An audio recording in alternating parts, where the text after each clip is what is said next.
Hello everyone, welcome to this tutorial about asynchronous programming in Python. Asynchronous programming, which is also called as concurrent programming or coroutine, is one of the new concepts introduced in Python. So in this tutorial, we are going to explain the architectural principles behind the asynchronous programming. So we will be more explaining about how Python is implementing this asynchronous programming or coroutine or concurrent programming. So we will be focusing about the behind the scene activities of asynchronous programming, like how PVM, Python virtual machine, handling the multiple coroutines, how the interpreter running multiple concurrent programs at same time. So we will be focusing this type of concepts than the syntax of coroutines. So all these three terms are same, coroutines and asynchronous programming and concurrent programming. These are the same concepts in programming languages. So um, I will be explaining these concepts with the help of asyncio module of Python, which is the default module of Python that supports the coroutines. So additionally, we will be covering the event loop that are used to run the asynchronous programs. So let's move into our next slide. So in this slide and in some of the upcoming slides, I'm going to explain the difference between sequential way of execution and asynchronous way of execution.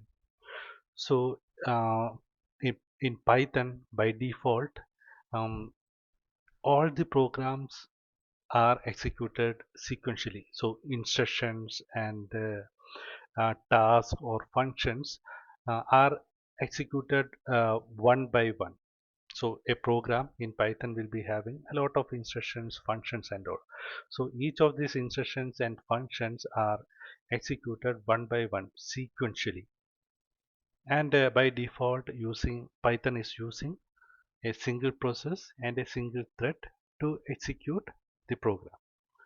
It is the default nature. So sequential way of execution is happening in Python by default. Asynchronous programming and asynchronous way of execution is a new concept in Python.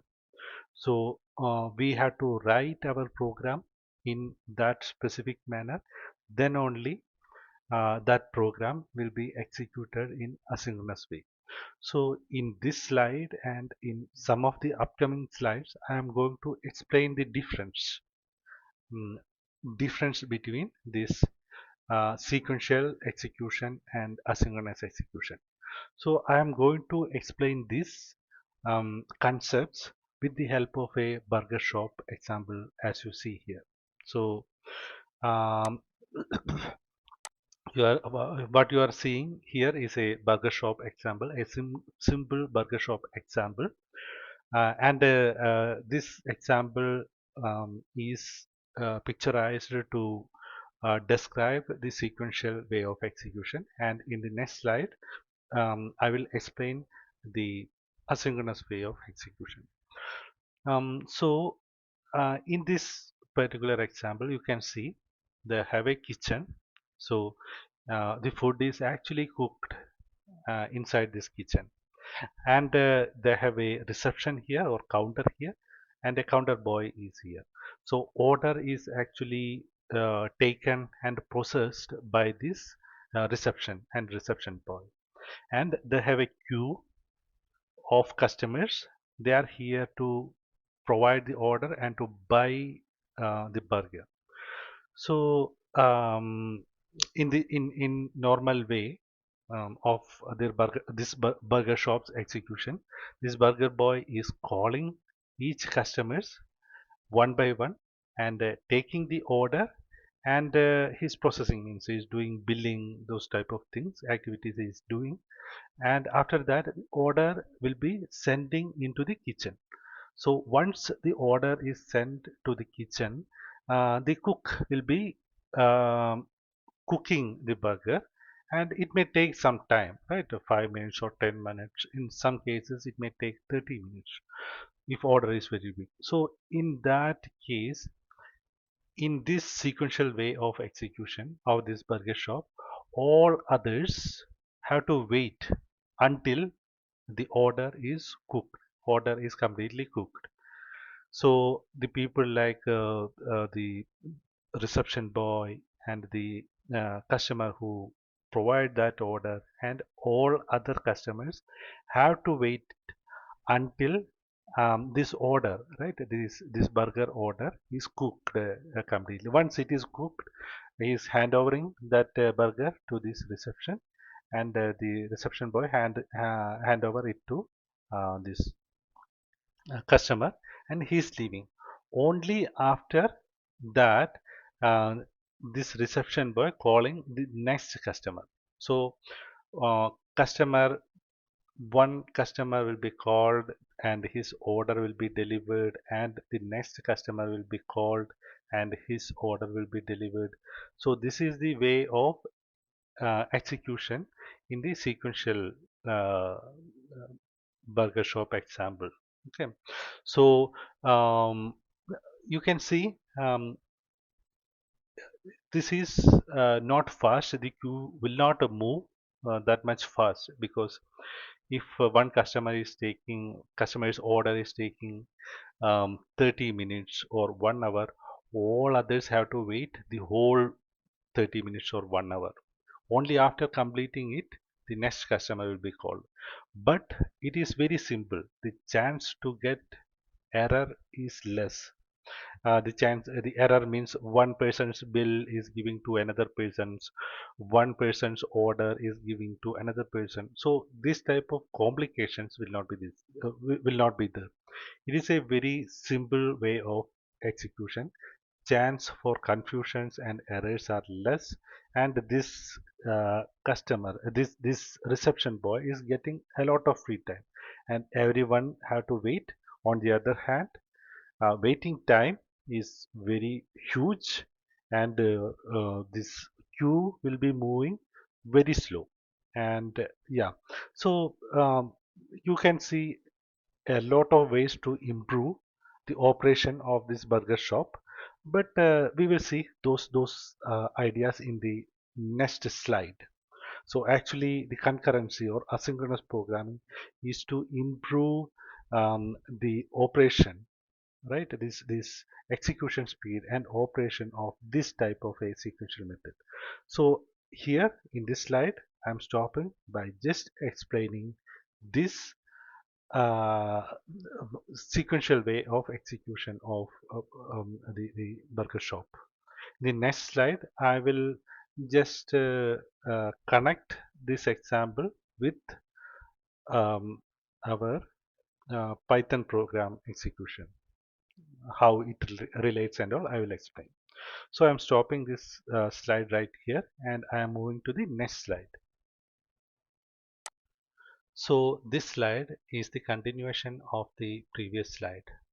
So here I am trying to relate or connect this burger shop example with a real sequential Python program execution.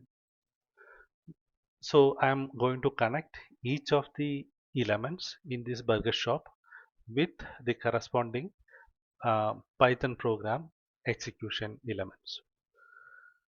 Um, so you can see they have a kitchen. So you can consider kitchen as a CPU core. You can see they have three different core. Nowadays, the processors having multiple cores. So you can imagine one kitchen as a one core of a processor. So this is a three core processor. So you can imagine kitchen as the CPU core, and this counter you can imagine as a PVM process. So PVM process is running on top of operating system, right? So the Python virtual machine process is fetching the instructions one by one, just like the order is taken one by one. The PVM process is fetching the instructions one by one. So counter or reception and the counter boy, this section, this area you can consider as a PVM process that running on top of an operating system.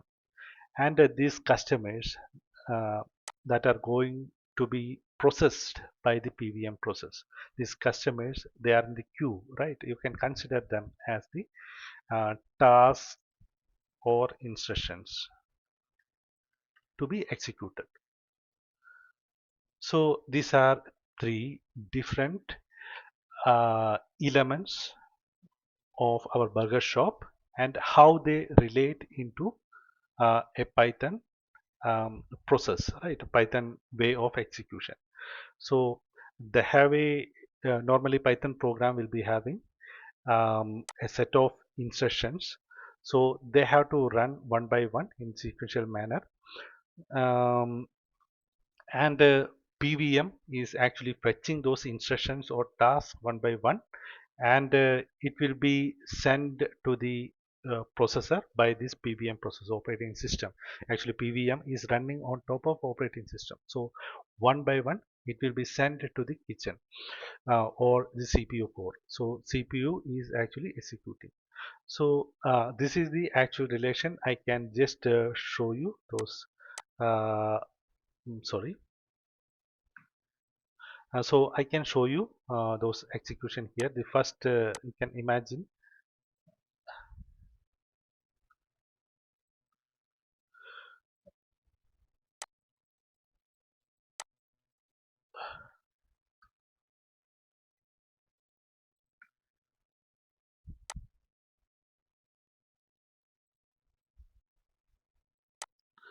Okay, so I can explain one by one how the execution is happening.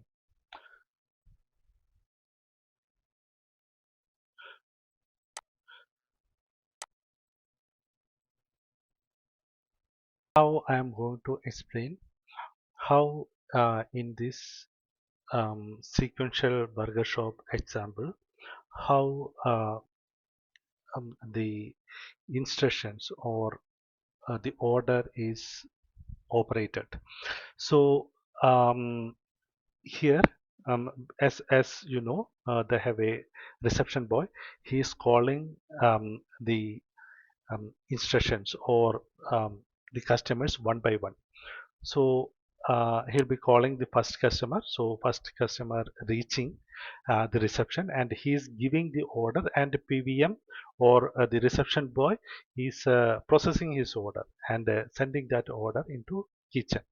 So in kitchen, this cook is processing this order. He's making the burger. So it will take some time, right?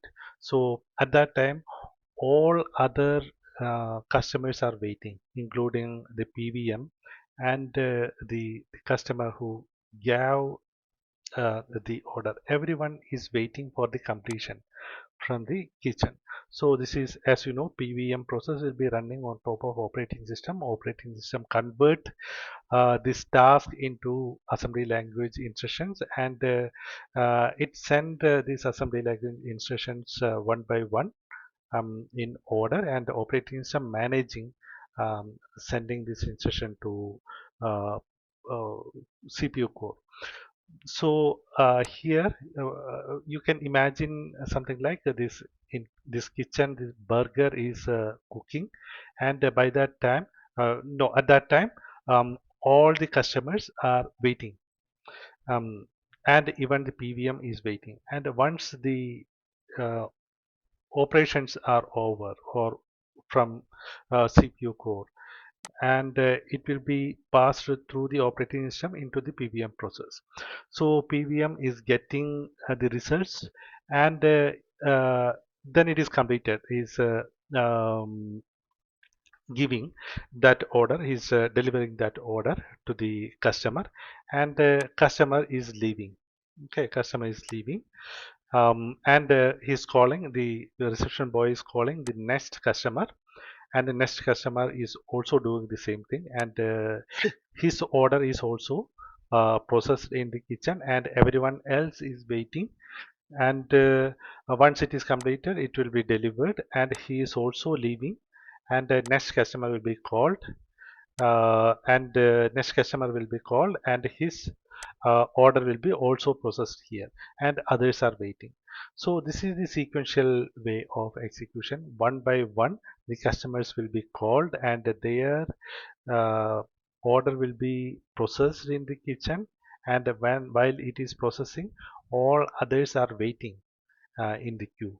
So this is a type of inefficient way of executing uh, or operating this burger shop, right? So you can find out many other ways to improve these operations. So we are going to explain it. So asynchronous way of execution is one of the improvement we can do, and it is simple too. So we will see it in the coming slides.